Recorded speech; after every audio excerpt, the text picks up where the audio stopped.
ওকে, তো শুরু করতে চলেছি আজকের গল্পের চ্যাপ্টার 1, ব্লাড লাইন গল্পের চ্যাপ্টার 1।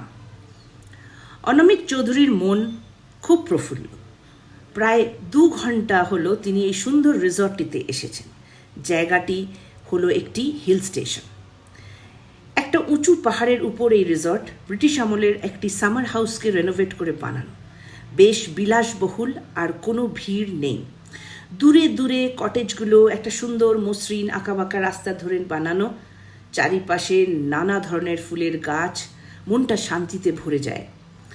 যাক বাবা, at last far from the madding crowd. Anamik Chowdhury ঠিক 10টা 5টা চাকরিজীবী নন। তিনি কোনো ধরা বাঁধা কাজ করেন না, তাই ছুটি তার যে খুব দরকার সেটা নয়।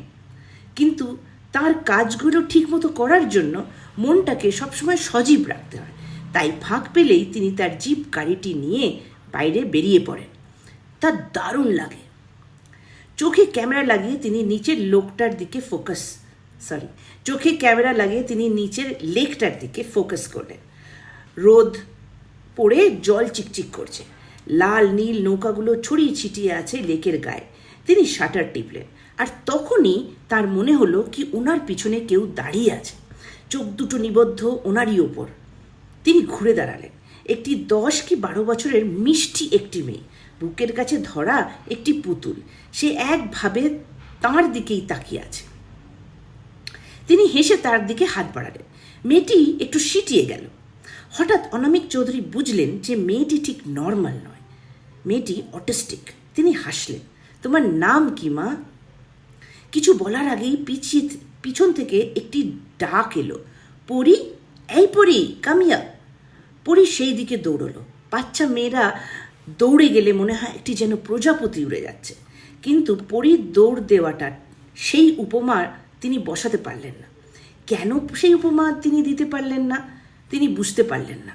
অটিস্টিক বলে কি তা কেন হবে? অনামিক চৌধুরীর চিন্তার জাল ছিঁড়ে গেল। তিনি দেখলেন এক অপরূপ সুন্দর তরুণী তার সামনে দাঁড়িয়ে আছেন।